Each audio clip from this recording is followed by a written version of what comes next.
Ayan, welcome to Jesu Park. Ayan guys.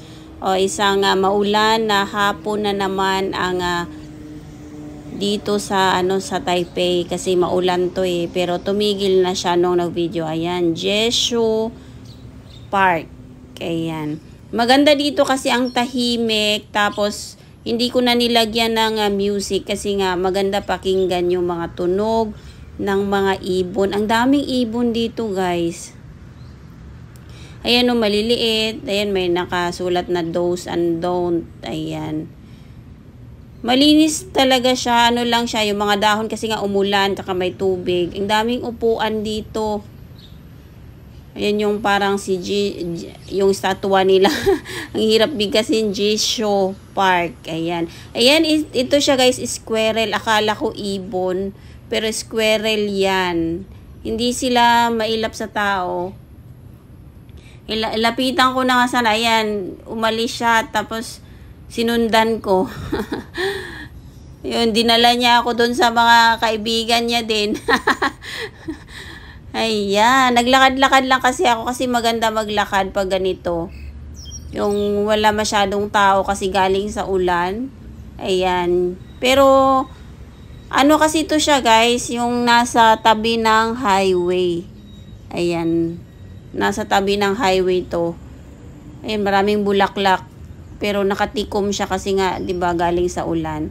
So ayan na, ito na yung squirrel na sinundan ko guys. O 'di ba, umakyat siya sa puno. Pero may kasama siya. Dinala niya ako diyan kasi may kasama pa siya. Ayun no. Maraming squirrel dito, tapos sanay sila sa tao. Ayan o.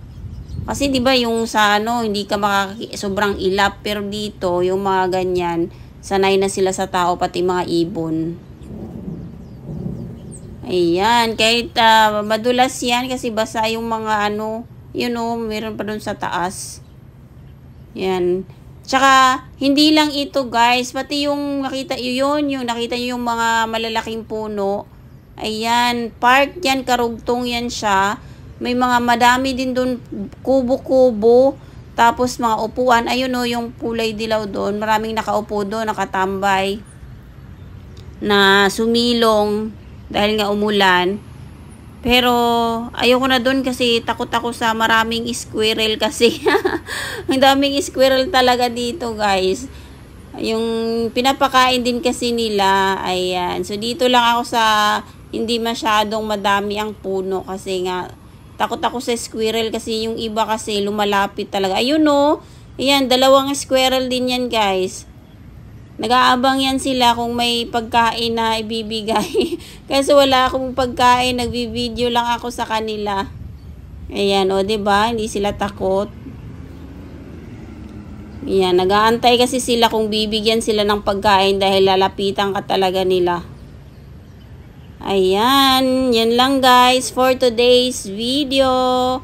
Ayan, thank you for watching. And then, napakasarap talaga kapag mapamahal ka sa mga nature kasi maganda din sa hangin ba, yung fresh air. Thank you for watching guys, and God bless everyone.